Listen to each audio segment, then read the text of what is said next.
It's a combination of the words versatile, accelerate, and excel. It feels like a lot of the things you're building they seem to blow up now.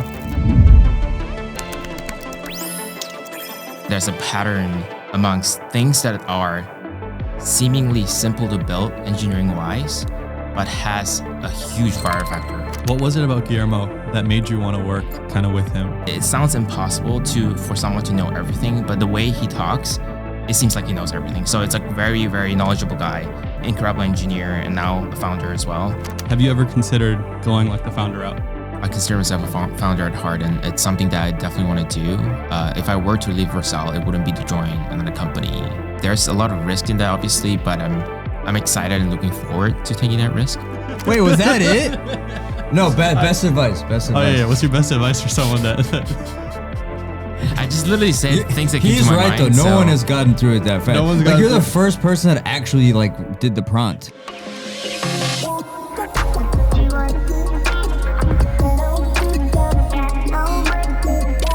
All right, Steven, welcome to the podcast, man. Thanks, man. I feel like I'm starting to say this every time, but this is one of our most requested episodes since the last most requested episode. No way. So we're on the uptrend. I'm so excited to be here. I've heard a lot of good things, watched a bunch of episodes. We said your name a bunch of times. In the last episode, second last episode. That's The Secret. You ever read The Secret? No. You don't watch that? I don't know. It's just like if you manifest something, it'll come true. Right. So you just keep saying it. And then it just appears. Yeah. Like when I get my Equator coffee, they're like, what's your name for that? Stephen Tay. Right? So I'm going to just keep doing it. Every time I order food, just manifesting it. But he's here now. Why do you got to keep doing it? Huh? He's here now. Because I get paid every time I say it. You How pay much? him? Oh, he doesn't know. It's a commission-based, right? It's a commission-based. It's commission-based, exactly. So do you want to give an introduction about yourself for people that might not know? Sure, yeah.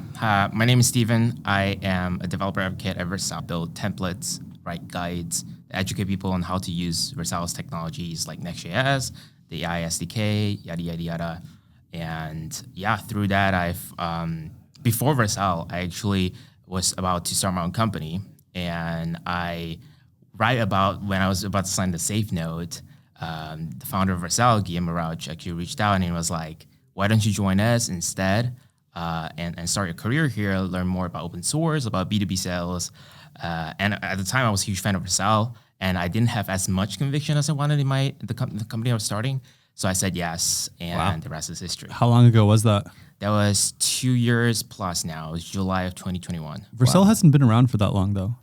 They actually have. It's funny. Guillermo actually just celebrated his 8-year Vercel anniversary. Can you imagine that? I can go a little bit back from July of 2021. So I was basically building this company. It was more of a side project at the time. It was called One Word Domains. It's like this platform. Wait, it was back then you were building it? Yeah, but that just recently launched, like in the last year. I did a relaunch. Gotcha. Yeah. So I launched that way back when I was in college at the time. It was like in the middle of the pandemic, May of 2020. I was like, I need to learn how to code because I came from a data science background. And I was like, I can't just be writing Jupyter notebooks all day long. I need to build something that people can use.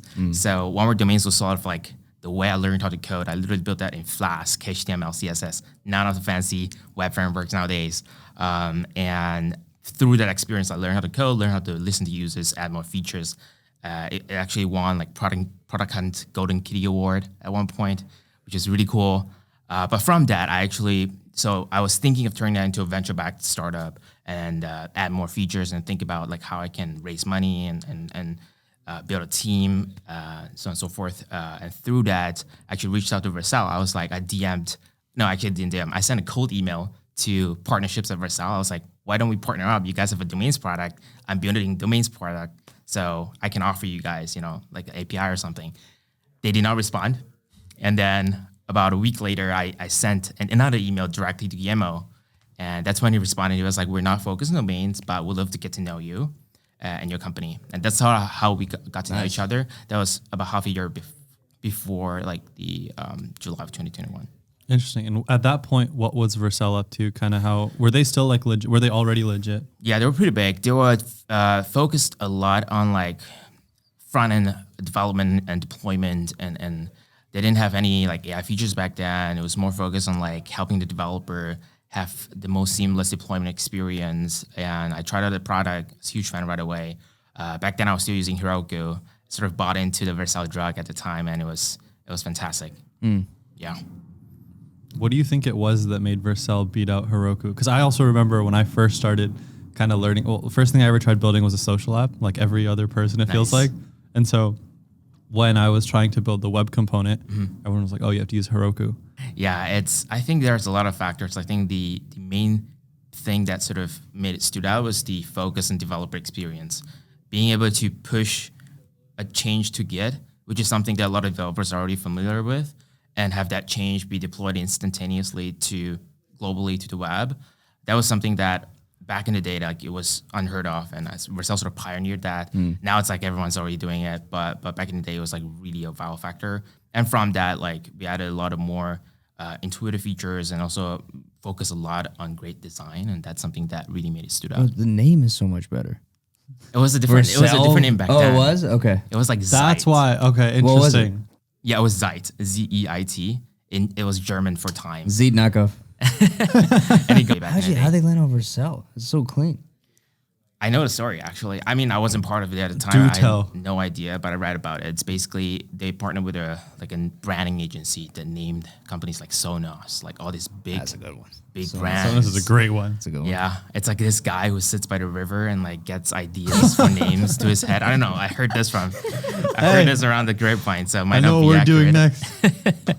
And charged a crap ton of money. So, but it was a great name. Like he came out with that. Like they basically came out with a name for us. It's a combination of the words versatile, accelerate, and excel.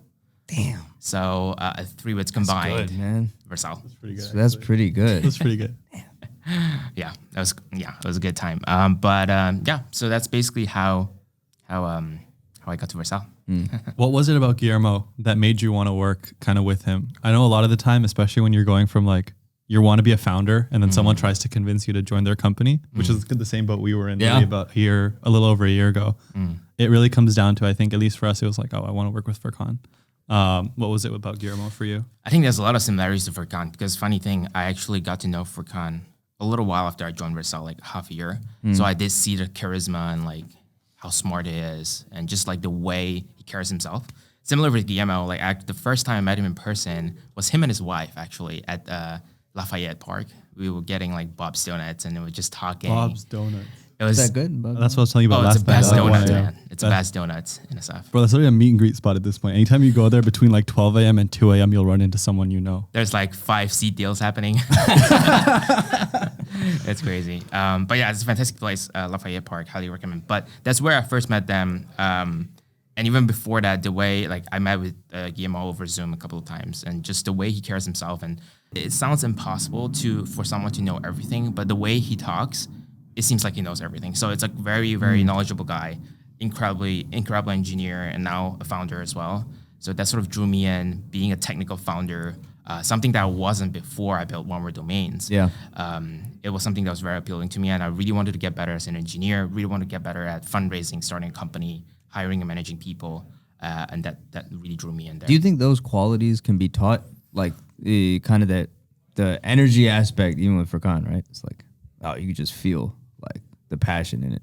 Yeah. I do think can be taught. Like it's like there's this obviously debate of nature versus nurture, right? Yeah. Some people are born to be founders, some are not. But I disagree to an extent. Like you gotta put yourself out there. You gotta be uncomfortable and just like sometimes like even me being here today, I'm not saying it's uncomfortable, but like in my comfort zone, I just want to like sit at home, like code, right? But being out there just by putting yourself in a lot of different potentially opportunistic scenarios, it really gives you the opportunity to grow and learn from it, even if you fail, even if it's embarrassing. So it feels like a lot of the things you're building kind of seem to blow up now. The emoji app recently, first time I saw it, this is 2 days ago now, and now it has like something like 17 million like requests or something crazy like that. Why is it that you think most of these companies that you seem to share online all end up blowing up? I wouldn't say all. There's a lot of trial and error, but I do, through all this like failures or like stuff that didn't do well in the past, I've noticed a pattern. It's hard for me to put to words, but I can try. But there's a pattern amongst things that are seemingly simple to build engineering-wise, but has a huge viral factor. Things that people would really want to share and talk about. And one thing I could give a concrete example of this, emoji app, right? And not just the emoji app itself, but the fact that people can share the emojis that it creates. And each of those emojis has its own unique page. And they also have unique OG images, which is like the display image that you see on Twitter, which is something that we are very proud of at Vercel, because like, it's funny. There's this meme that's like Vercel. It's like this, that organization chart. It's like Vercel, and then OG Image Engineering is like the rest of the company, because we put a lot of effort and thought into like creating the best OG images. But that contributes a lot to how successful a product or how viral it could potentially get. And like That's the emoji app, it's like Leap. The OG image is like, if I send you a message on iMessage, you know how there's a link on iMessage, there's like a picture that shows up? That's the OG image. Exactly. Oh, really? Exactly. That's the thumbnail image that pops up. And you can actually customize that using Next.js. Did you guys see that thing on Twitter where it's like, it'll basically turn a photo of you into like a middle school basketball picture? Of course, that's the one thing that you've seen about AI bro, they're making $250K a day. Holy crap. Yeah, that's all it does. Like, and people are just doing it and then reposting the picture. Damn. Right? It's like, it's the AI wave, man. Like, this is insane. $250K a day? Like dollars? Yeah. Wow. I thought requests. Yeah, to confirm the currency. Yeah. Rupees. That's wild. I've heard a lot of founders get success by literally just like connecting APIs and building a nice front end. And you can actually make a ton of money just by doing a good job at marketing and doing a good job at presenting the end product, even though you don't have like a machine learning PhD. I have a template, right? The template works. I use the Shooketh template, by the way, to build basically a way to let you talk to Andrew Huberman, right? And so that theoretically, if I go just put a paywall on it. What's all your fascination with just talking to Andrew Huberman? Have you ever watched any of his podcasts? This is why you guys want to be billionaire founders, so you can speak to Andrew. Someone just built, like, one of the first AI apps I saw this year was an app that I think is trained on Andrew Huberman's podcast. And that blew up because at the time, like, no one knew how to, like, do, like, vector database and, like, connect all these things together.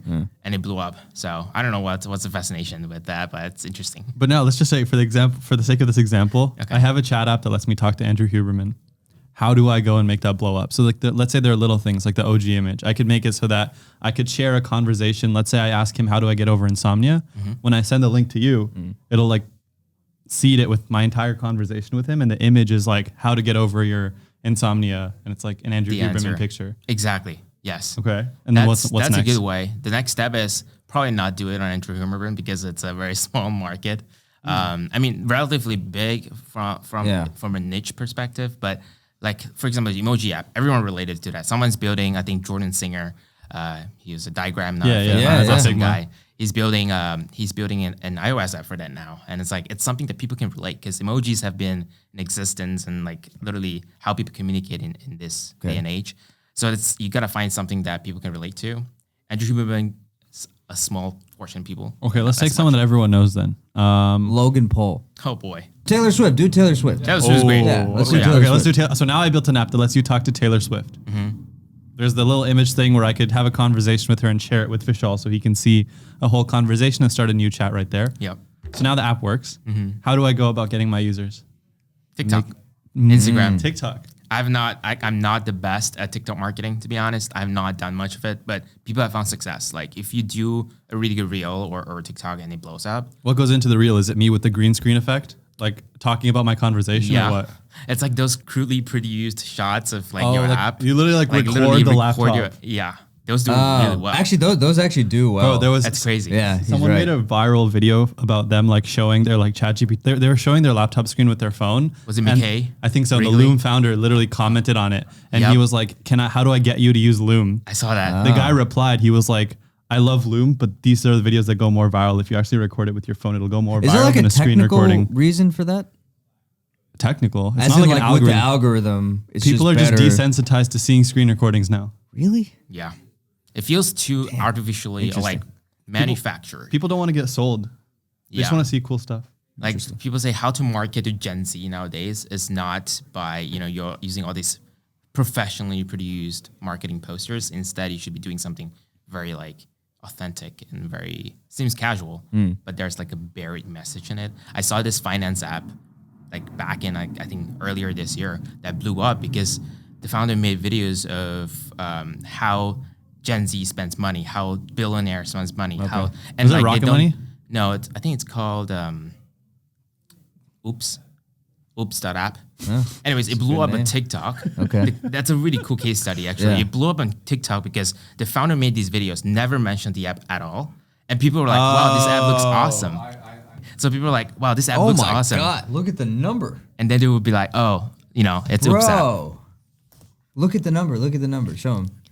Wow, that's crazy. Yeah. 189 million total dollars oopsed in the U.S. in 2000. Oh, this marketing is The way they phenomenal. market it is really smart. Bro, Like, honestly, this is a clean landing page too. Super clean, right? yeah, They you don't gotta- go into like the 3 boxes or like how it works. It's literally just a screenshot of the app and Are then we a in the era QR now code. of like minimalist landing pages? Is that the better way to do this now? Underproduced is better for consumer. But it still needs to look sharp, yeah?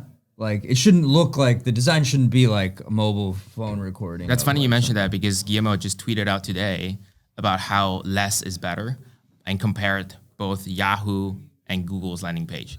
Oh, So Google is literally Google. Yeah, that's a So fair it's a very point. good, it's Never a very thought of good that. example for that. Isn't Vercel making a new website right now? Oh yeah, we teased it out not too long ago, but it's going to be a new website.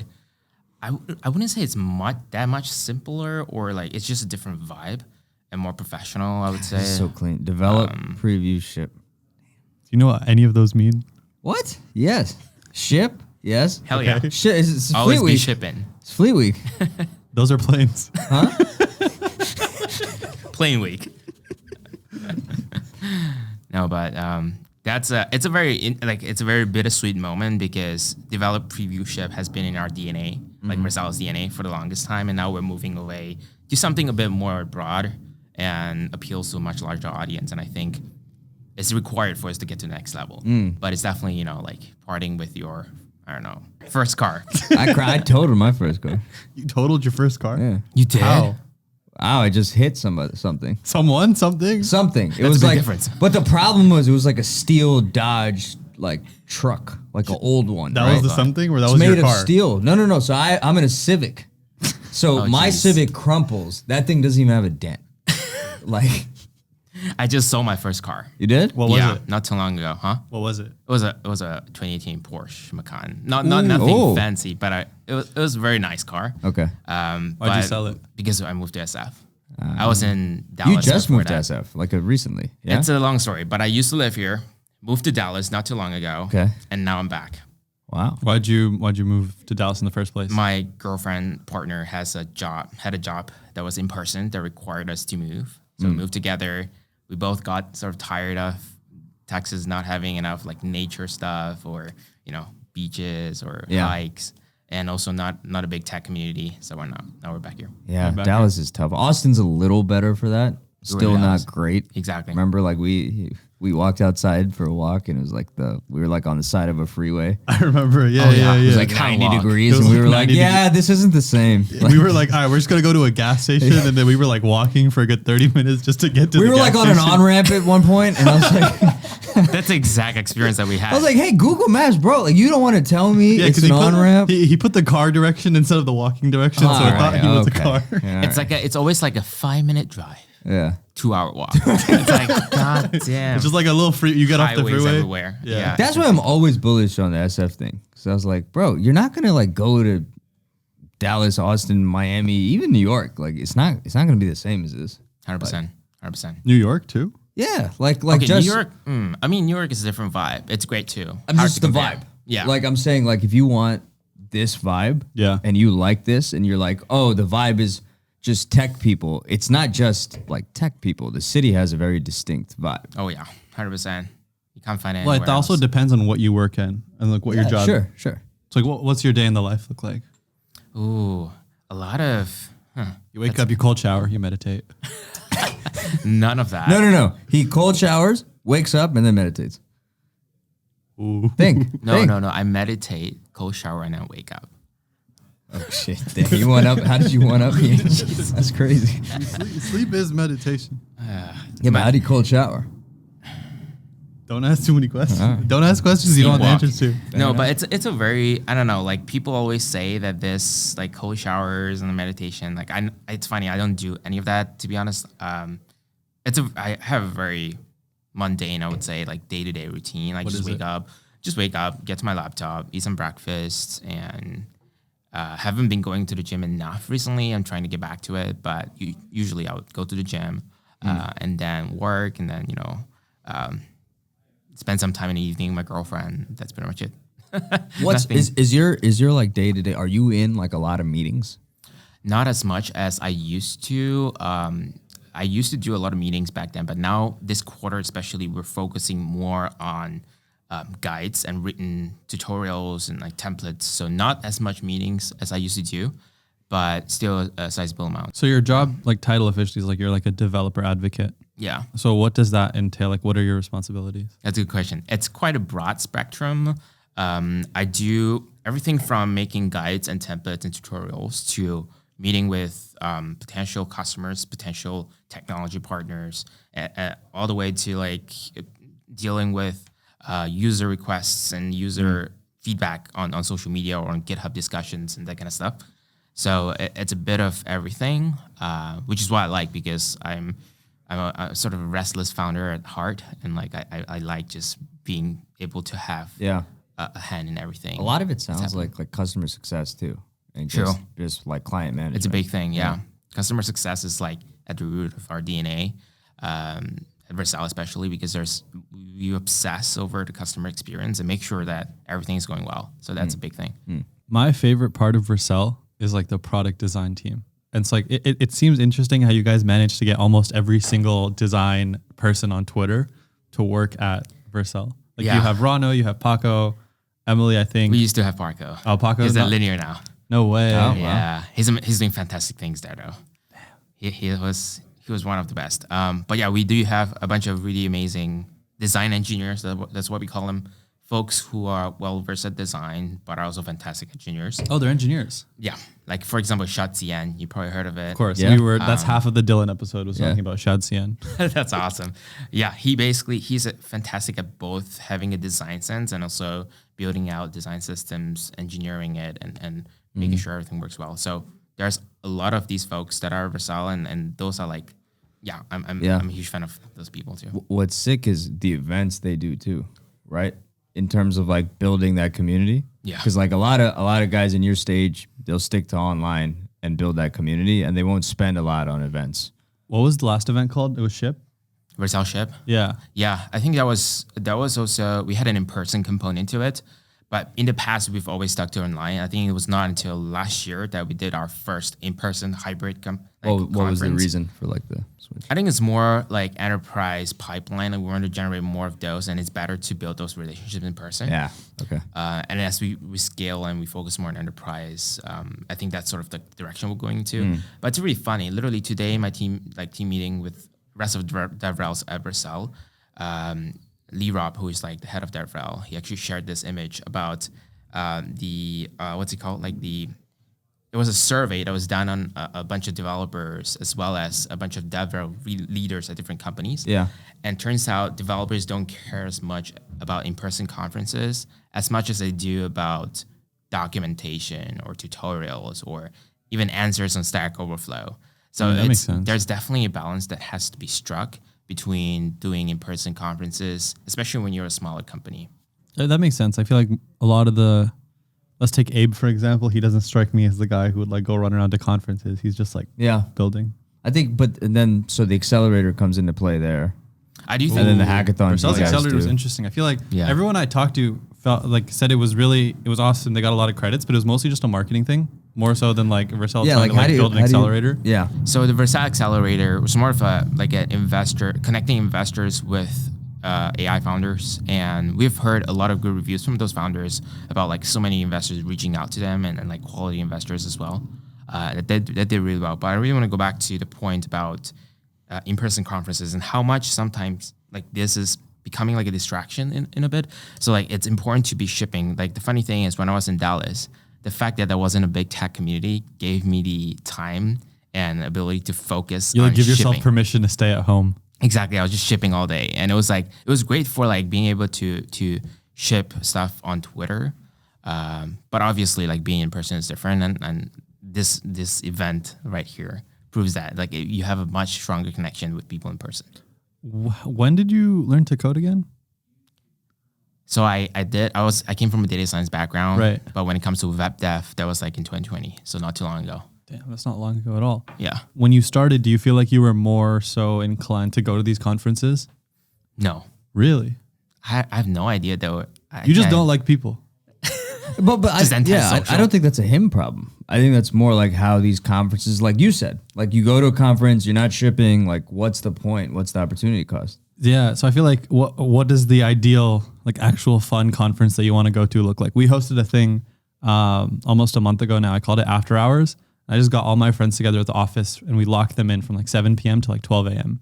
Oh my God. And so everyone brought their laptops. Mm-hmm. And so the idea was like, you can come and we'll all work and we'll hang out, order pizza, but whatever. I love that. But something less programmed, something more casual, and like that works better with developers. People worked for like the first 2 hours, and then for the last like 4, we were all just hanging out, like playing Smash Bros or whatever. Yeah, that sounds amazing. There was this event. I think it was by Thomas Schultz, the Newton guy. Yeah. Solaris. We were just talking about Solaris. Yeah. The Newton house. That was really great. He actually invited me. I was planning to go, but then my sister came into town, so I wasn't able to make it. But that sounds awesome, and that's sort of like I think what you guys have here too. The sort of combination of something a bit, the combination of casual and also doing really really smart things. That's a good balance. Because I see all these people in New York posting like late night coffee shops. Yeah, and like kind of the vibe. The but worst it's like, part about SF is everything closes at 8 p.m. I was about to say God. like the thing like it's probably way more in demand here than other cities. That's why I go to Della. Wow. Shout out. Bob's Donuts opens 24/7, I think. You gonna hack in there? There's no tables, bro. That's crazy. You just plug Park. Bob's Donuts for a work late night work. Z-How pose.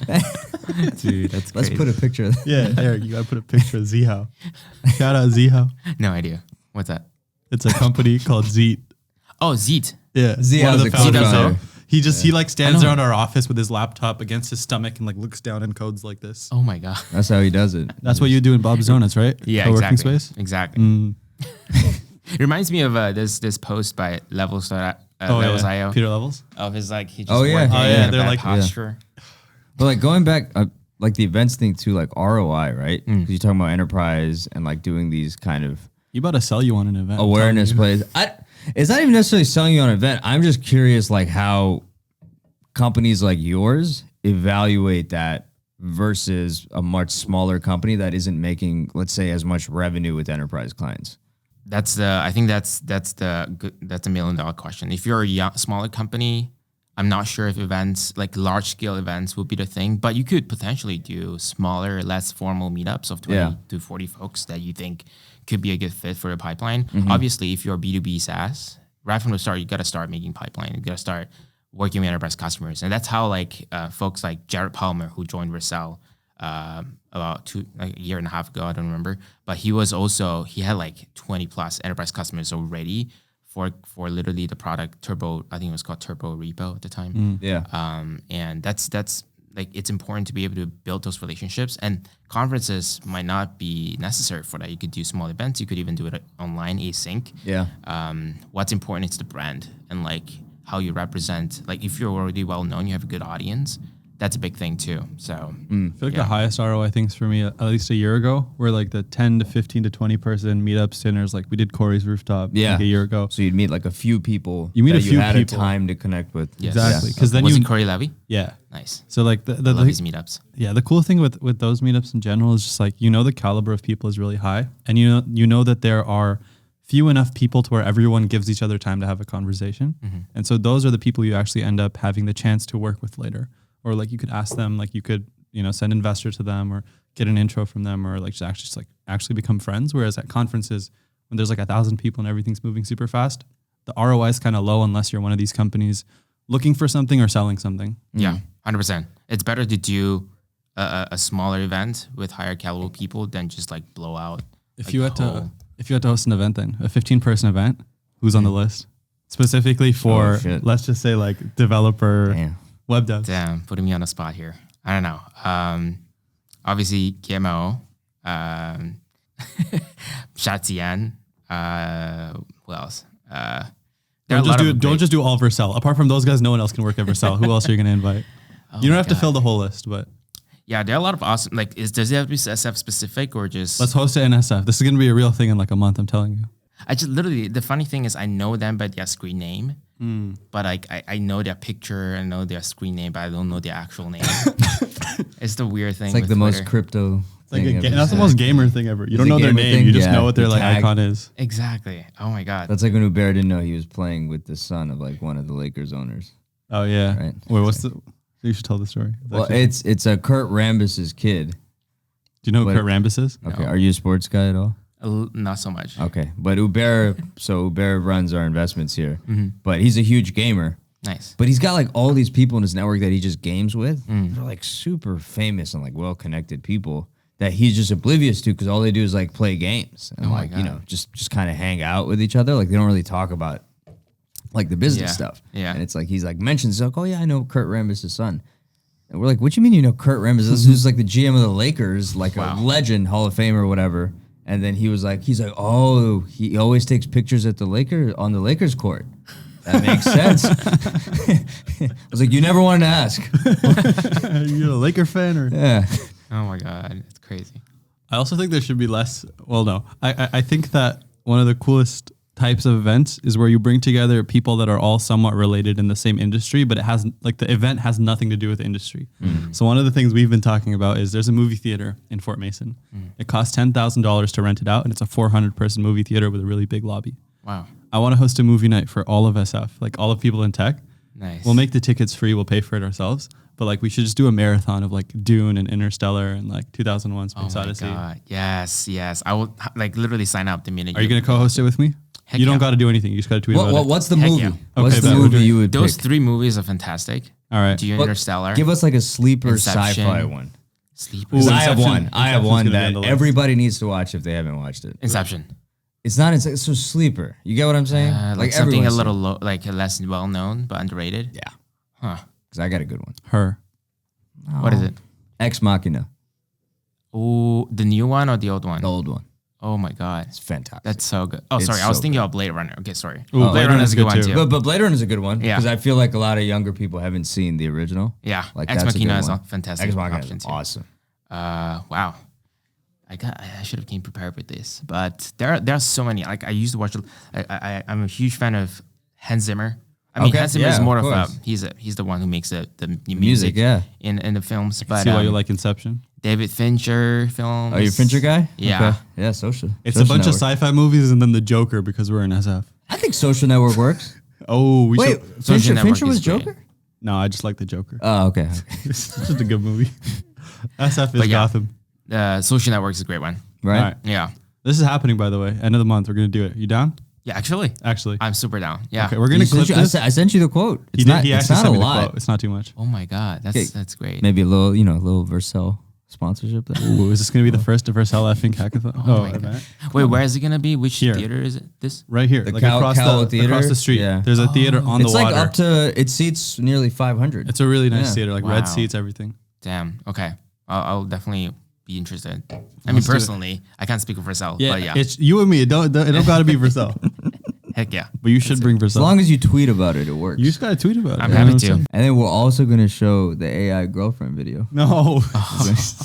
That should be like the prelude to the you wanna The give- opener, right? Do you want to give Exactly. context Yeah. on what this AI girlfriend video is? Well, of course. So, me and Steven's mentor, a dill pickle, Yes. made a legendary video called "How I Made an AI Girlfriend." Okay. I don't know if it's called that, but One of that- the greatest YouTube videos of all time. yeah, if not the greatest YouTube video of all time. So there's YouTube Rewind 2018, and then there's There's gonna be. Why was that one so good?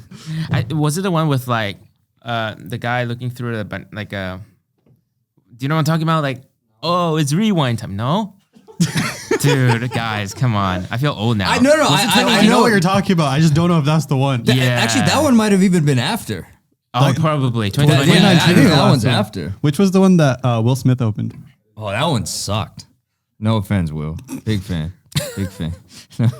That's a slap to the I haven't face. watched YouTube Rewind since so long. I feel like YouTube Rewind was hot during like the Logan Paul era. They stopped doing it because They they made the stopped last it? one really bad and they got so much hate they just stopped doing That it. is true. They Jeez, stopped, right? That's terrible, man. Will YouTube ever do Rewind again? That's what you get if you Google YouTube Rewind. I know someone did Mr. Beast do a YouTube Rewind on behalf of YouTube Rewind? People do their own now. Yeah. The one, I think it was Mr. Beast or Ryan Higa. I don't remember. Would you guys ever do like a master YouTube video of everything that's been shipped on Vercel? I think that's what we did for Ship. Oh, you mean like everything that's been shipped in history? Imagine like a full, like it's, Oh my God. it's like 20 minutes and it's like just a quick. No, actually, even what would even be cooler is that like you can buy a pixel on a website. Yeah. A dude that did it a long time ago. Yeah. You just build like a mega website, just a big canvas of all of the coolest projects Vercel's ever shipped. Oh, wow. That's a lot of legacy ones that don't even exist anymore, but it could be a good like time machine. sort of Yeah. thing. So now you've been at Vercel for like the last 2-ish years. How long do you see yourself being at Vercel? It feels like, you've built dub.sh, you built one word domains, a bunch of other projects. It feels like most of your projects end up going viral. Have you ever considered going like the founder route?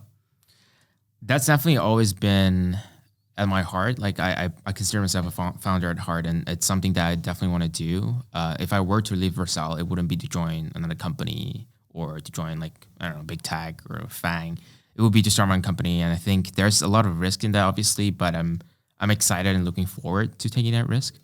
And obviously a lot of the projects I've launched so far, the reason I haven't sort of like acted on them was because they were all, I consider them to be like lifestyle businesses, stuff that you can definitely get to like $1 million a year or even $1 million a month, but not something that's venture backed scale. Like for example, Dub, it's a open source Bitly alternative for those who don't have context. And it's been doing fantastic. Like MR has been going up. There are a lot of customers using it. But at the end of the day, it's something that I think, unless if I go more into like the affiliate tracking business, that could potentially turn it into $1 billion company. But if it's keeping itself as it is, a link management tool, I'm not sure if it's venture backable. But on the contrary, I've heard that folks like Bitly, obviously they've been in market for 10 plus years. They're the market leader. They're making bank. They're making like 9 figures, which is insane. They're making 9 figures? Yeah. Bitly? Yeah, it's insane. So there's definitely a lot of money to be made, but I'm not sure if that's something that's like my life's calling that I want to be building for the next 10 years. Would you see yourself building something that's more like very technical or more kind of simple with a very heavy distribution arm? That's a question I ask myself every single day because both have obvious benefits. Like B2B SaaS products that are highly technical, you can get to $1 million ARR or 10 million or more fairly quickly and without luck playing a huge factor. Whereas with B2C apps, like you gotta know the strategy, you gotta also have like be lucky enough to get to that, I guess, escape velocity, and that's what they call it. So, but at the same time, I'm a huge, like, I feel like I'm also B2C at heart. Like I love building stuff that my mom can talk about to their friends, or like my sister Nikita can Beer. talk. Oh man, that guy's a freaking legend. Yeah? The stuff he's spelled, like, but it's funny because he's done twice and sold it. Yeah. One to Discord and one to, I think, Facebook. Gas and the other Do we one. know the numbers? Are those No one public? knows the Nobody numbers. knows. Well, Okay. do you know the I numbers? don't think so. I think it's private. Yeah. Going back to the question, B2B versus B2C. Honestly, for myself, it's up for grabs. I think it really comes down to what the zeitgeist is. I recently found out about this term called founder zeitgeist fit, or product zeitgeist fit, to be precise. It's coined by A16Z, and it's course it basically talking about how you should be building products that fit the zeitgeist. For example, right now, you definitely should be building something in AI if you want to. Even if it's just a wrapper on GPT, you will learn a lot, get a lot of traction, and the startup has a higher chance of being successful than if you were to build something that's less. Like for example, like Dub. Dub is great, but like I don't know if it's something that people can get excited about every single day and talk about it. So it's harder for you to get traction and momentum in the beginning. But if you're building something in AI, obviously people are going to talk about it. But how do you look at that versus like something like Notion, Slack? And it's like if you told like, Notion, hey, you should be building in Web3 and crypto, or like, Slack when they were coming up, it's like, well, that's not part of the cultural relevance. I don't know if there's a better way of phrasing that, but Yeah, I think there's also obviously there are I wouldn't say this is like a silver bullet, like products that guys fit, but there's stuff. It's something that you should be considering when you're building a company. So like there's also the concept of build shovels, not whatever. Like when during a gold rush, you'd be building shovels. People building vector databases right now are making bank and like they're blowing up everywhere. Obviously, there's going to be competition during these times, but it's definitely a great time to be building in that space. But yeah. Or maybe something like it'll have a deeper integration long term with AI. I don't know. Yeah, I like what it's people have called it a little Black Mirror, but like stuff that, for example, Avi is building Tab. Let's go. Oh, what is it? Yeah, were you there when he did it? I wasn't. Okay. That was the Were event. you there? I was that was the supposed to. event. No, I Okay. Yeah, that was the event at Newton. I was. Oh yeah, that's what. Yeah, That's what when I you're was in talking about. Arizona. Yeah. Okay. That's something really interesting though. I'm like a huge fan of it because it's like it's something like it's literally from the movie Her. He loves that movie. Remember? Everyone, Yeah, I think he loves her. everyone's a huge fan of the movie and like being able to build something. But the thing is, like, it's hard because of latency right now. I think that's something that Vercel is also trying to help with. Is like, how do you make those responses instantaneous? Like when I'm talking about AI, I don't want to be waiting for like in his demo. No offense to him, it was fantastic, but you can notice a latency between when you speak to the AI and when it responds. So if being able to build something that's offline first, you don't need an internet, and it responds right away. Basically Siri, but like 10 times better in terms of like the speech processing. Like every time I say Siri, he does not recognize me. Yeah, like, bro. Siri's so for the scale of like what Apple can do. Siri's like the worst thing they've ever done. I know. I don't use it at all. Well, you do just you hate guys use it? You don't like voice products in I do general. like, hey Siri, start a workout, and it's like, hi, I just booked you an Uber. I'm like, bro, that's not what I want. You get that far for me. It's just like, sorry. When give do me you a minute. use? I've never seen you use Siri. Yeah, because it's so bad. Okay. Yeah. Like I would try to use it. I would try to use Siri, and it would just say like, it'll take me a minute. Sorry, it's taking me a minute. Like it's loading. It just doesn't work. But Yeah. voice is still. I remember like this was like 5-6 years ago, but everyone was like, this Amazon Alexa thing is going Alexa to is be great. everything. I know, but Well, it's not Has everything. it actually penetrated in the way that it was kind of hyped to be? It's mainly people use it to turn off lights. Like, Yeah. That's what hey I use Google, it for. turn off the lights. Because what they wanted you to do was essentially be like you're just sitting on your couch and you're like order peanut butter. Exactly. Order But there's something. too much nuance, right? Like I care about the specific peanut butter. I care about the specific pizza. you? Yeah, I do. I think it's Can't it's the AI more, just like figure out your It should habits be and- able to. you yeah. probably can store your preferences and like do stuff like RAG, which is like retrieval augmented generation. Yeah. and There being was able a to, like, really cool app that was built last year, and it was like you could text Amazon. It wasn't by Amazon, but this Right. guy basically built a bot where it was AI. So you could say like, get me peanut butter, and it'll just show you like a specific, like it'll show you like the icon and like how much it costs. You could say no, like get XYZ instead, or you could just say yes and it would buy it for you because it has everything on the back end of your credit card, your address, everything. yeah. That's pretty cool. I don't want to be building just an AI application just for the sake of it, but I want to be building something, or I encourage people to be building something that's deeply ingrained in our lives, like stuff like like the tab thing. But like you really got to nail down like the latency aspect when it comes to interacting with AI and being able to create something that feels like a life companion instead of just something that lives in a Chrome extension, Is for that example. too weird though? Like, let's say, I mean, you have a partner, right? Yeah. It's like, at what point is this? If it is that realistic as a tab, like, at what point is that going to be like an issue in your own relationship? If I you think both it's have more this of thing? like that's a good question. I think it's also a way for people to, I don't know, it could be something that's shared between partners. Like people can use it together. It's like an assistant. Because I'm gonna be nervous, bro. that's If that tab remembers everything she tells it, I'm gonna be really nervous. Oh, your life is over. Like, I'm gonna be really like, There are definitely a lot of like privacy and like right? Black Mirror concerns. Because the tab thing isn't thinking about football. So That's true. you know, like, how's it? yeah. Yeah, you know what's interesting? We were watching Up in the Air last night, and I was like, it was shot in like what 2009, 2010, and that was like post internet, pre smartphone. I feel like that time, I was young at that point, right? Right. But so there's something about that time that just feels so nostalgic. Like there are even Instagram pages that are popping up that are going viral of just like nostalgia pages. I don't know. I feel like now love we're going that. too far into tech. I say this while working in an Well, I emerging think tech I was venture in fund. I But, was in like- high school during that point Yeah. of like that transition. But all I remember is the economy collapsed. That was when a lot of large companies got created though, like Airbnb and like You're all right. this, yeah. It all kind of stemmed from like that recession period. Yeah. Right. And then they all, kind of Exactly. came up. Yeah, people say that recessions are the best time to build companies. Do you see this as the same thing? Are we in a Only time recession? can tell. If you're like, Aren't we in a venture VC from like a pre-seed standpoint? Aren't there less pre-seed checks? I saw written this than thing ever? earlier today. It's like the pre-seed chart versus like how many investments and then how much money they're getting, and then it just like dropped. Yeah, right. Like this yeah. year's like super down. Yeah, yeah, But that's I mean, crazy. The people who know what they're doing are still going to get money regardless. fair enough. Right now, if you don't know what you're doing, it's a good time to work at a startup and figure out what you like, learn how to do the things you need to do to build a startup. You think hiring will come back in tech, or has it come back? I don't. know anything about big tech. Hiring is tough. Like you guys are still hiring, I assume. we are right? Yeah. hiring, but it's also a long process. I don't know. It's kind of interesting because I feel like tech there are an abundance of candidates for tech, but not every, like it's kind of inverse between tech and the rest of the industries. Like my partner is in finance, and it's really hard to find like job listings because a lot of large companies are like actually closing down and like cutting down on hiring. But then with tech, it's actually harder. I feel like it's my personal experience, but it feels harder to find quality candidates at this time, at least. Really?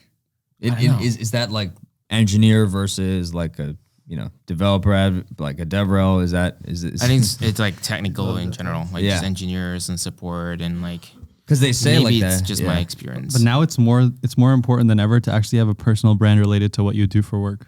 Like Oh yeah. the design engineers who have Twitter presences are not going to struggle to find work. The guys who have a brand of being like the best front end engineers are always going to be someone who wants to hire them. Do you think it's the same case for like a full-time role at a big company or like a contract job? Like, do you think it's the same thing? Like, At the end of the day, it's people making those decisions. Okay. Right. Yeah. It's still, there's still a hiring manager, whether or not they're hiring 5 people a year or 1,000 people a year is different. But people will always default to like what they know or what they like kind of like. Yeah. And when you put yourself in a position of authority, when you make content as like under your own personal brand, Yep. you make it that much easier to like prove that you are who you say you are. Because that's all recruiting and engineering or like hiring is. 100%.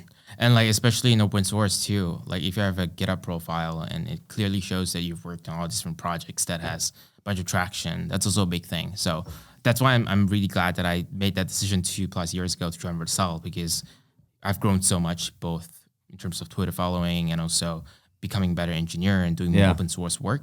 All of these I wouldn't have gotten it if I was just doing my own company. And I definitely encourage people to do more open source work and build a name for yourself, like what Shatsian did with his UI design system. There's just so much good stuff to be made in open 100%. source, just because like people, like literally, like beginning of this year, I dropped this template called President. It has like, I don't know, it has some crazy amount of stars, like 4,000 stars on GitHub. It's president.dev. And it's literally just a repo of all of the utilities and components that I often find myself reusing between all of my projects. And it blew up on Twitter. It got like 3,400 likes and people really liked it, even though it was something super simple. So there's definitely a lot of value in just building these open source projects that deliver value to people and has a good design. So highly recommend doing it. oh, I'm on your Twitter. Oh boy, I don't know what I tweeted today, but How active are you on Twitter with the trend stuff? Because obviously you post a lot about Vercel, but it's like, do you see yourself like writing your own threads, kind of being a thought leader in the space without Vercel? that's a good question. I don't know. I try to. There are a lot of like things I love sharing, Yeah. like best design principles or like, I don't know, best principles when it comes to Next.js or building a company. And that's something that I try to do from time to time. But there's obviously a lot of Vercel stuff too, because we're constantly shipping new products and new features. So that's a balance there. And I also maintain a few open source projects like Novel, which is like this I Notion use Novel thing. actually all the time now. No when way. when I have to like send really long Slack messages, just like send really long messages where it shows so and so is typing, I Yeah. just write it out in Novel and then I. That's amazing. I use that. I find myself using it too when I'm writing an article and I just don't know how to continue. I'm like, just put it in there and let the AI do the job. Yeah. It's just fun to use. But it's something that people are actually incorporating into their own projects, and it's really amazing to see. How do you find your users for like, you have Dub, you have One Word, you have Novel, you have so many of these like kind of open source projects. How do you find users for them? Is it just tweeting? So all these projects have different, I use different ways. Like Omar Domains back in the day, I didn't really have an audience. I was trying to build it. So product hunt was the main thing. It got to number 2 product of the day, and it got to the front page of Hacker News. So that's how I found the initial users. Product Hunt, Hacker News. Okay. Exactly. That was like back in 2020. And then Dab was on Twitter. I launched it on Twitter. it actually got to number 1 on Hacker News too. For So you launch everything on half Hacker of the News. day.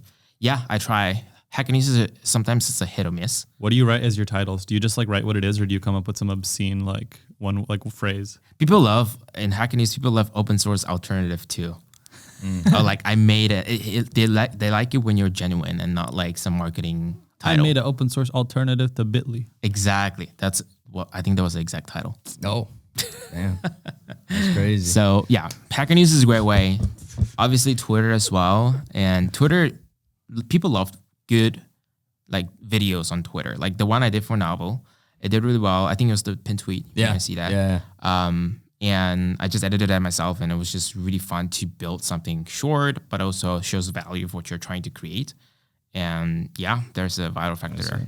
Bro, Hacker News is getting 3 million views a day. Are you using the similar web thing? Yeah, I'm shocked at how much traffic Hacker News crazy. gets. I don't know. It used to be higher. 300,000 daily users. More than 3 million views per day? Per day? Per day. Wow, that's insane. Right? I didn't know that. Okay, Yeah. I thought it was per month. Okay. No. That's huge. Right? They're killing it. Damn. Wow. Yeah. That's how YC has a moat. It's a big moat for them. We're gonna end this off with a rapid fire round. Okay. So you got like question, answer. We're gonna get through all these like under a minute. Gotcha. We never get through them under a minute. No. It's okay. I'll try. No pressure. Favorite book, The Book Thief.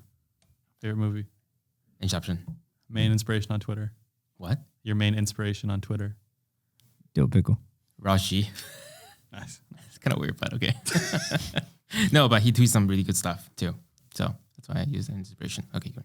Normally people take like 5 minutes for each one, so I never really got this far. Okay. I was just like literally Wait, saying. was that it? No, best advice. Best Oh advice. yeah. What's your best advice for someone that I just literally said things that came He to is my right mind. though. No so- one has gotten through it that fast. No one's like gotten you're the through- first person that actually like did the prompt. like we're like 40 episodes in at this point, and they always just end up taking like 10 minutes. So Yeah. I only Okay, get let's through do it. Let's 3. like, keep going. What's the best advice you've ever gotten? Just ship it. Worst advice you've ever gotten? Oh, gotten or I'm giving. You've gotten. oh whoa, how much bad advice do you give? Oh, you mean like, oh, okay, bad advice. Oh my God, that's hard. Do you study biotechnology in college? What's the worst advice you've ever given?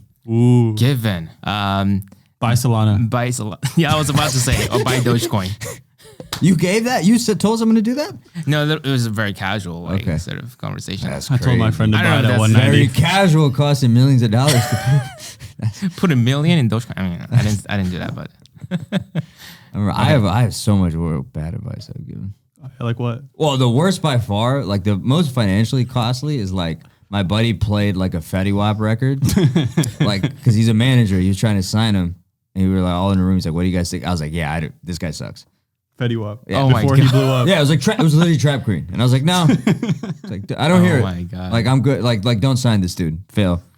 oh, that reminds me actually. There was so many like I do some angel investing on the side, and there are companies that I passed on that just raised Series A, Series B. Would you give us one, if you can say it? I can say it. Railway. Oh, I know real. Ouch. What are some of your angel investments that worked out? Yeah, there are a few good ones. Spline, for example. That's cool. They're like Figma for 3D design. Okay. There's like Upstash, which is they're like serverless Redis, and there are a few more live blogs. They're like okay. API for the real-time design, Yeah. real-time applications. There are a few. Why'd you pass Realway? That's a good question. I don't know. I think it was just I didn't have. I didn't like the founder. No, I mean, hey. he's like respect. Like he's a huge hustler. I think at the time it was a combination of me not having enough like capital to deploy, and also at the same time like I was starting at Vercel and it was sort of like conflict of interest a little bit. Oh, okay. Yeah. So yeah, I mean it's still I'm rooting for him. I think what he's doing is cool. You know how like Gary Vee's whole brand is like he passed on Uber three Yeah. times? Yeah. Like his is gonna be real. I passed on Railway 3 times. Oh man, it looks like the Jets are starting up again. So I'm gonna hit you with one final question. Okay. If you had 15 seconds to say something that was heard by the entire world, what would it be? Be kind to each other. Try and make an impact as much as you can, and always do good. I know that sounds very cliched, but that's something that I personally believe. He's the best rapid fire guest ever. Yeah. That was very right? cliche. I didn't think we would get this far. No, I thought this would have taken hours. Eric seems happy. Who's Eric? Wait, Eric, him? Oh my God, sorry. I had no idea. I'm really bad with names, guys. Come on. All right, proper. If you told me your Twitter handle, I'd probably remember that better. That's crazy that you remember Twitter handle. It's so weird. I swear. I'm sorry. Okay. As this jet wraps us up. Thanks so much if you made it to the end. Make sure you like, comment, subscribe. And if you made it to the end, how do you want to be remembered? We already been through this. If you died tomorrow. Oh my God, that's very morbid. I don't know. I want to be remembered as someone who made an impact in open source and loved my girlfriend and my family. Nice. Was a good enough son and daughter, and brother to my sister. Jesus Christ. Okay. So yeah, that's probably it. If you made it to the end, make sure you comment AI girlfriend. And we'll AI see you girl, next oh week. Man.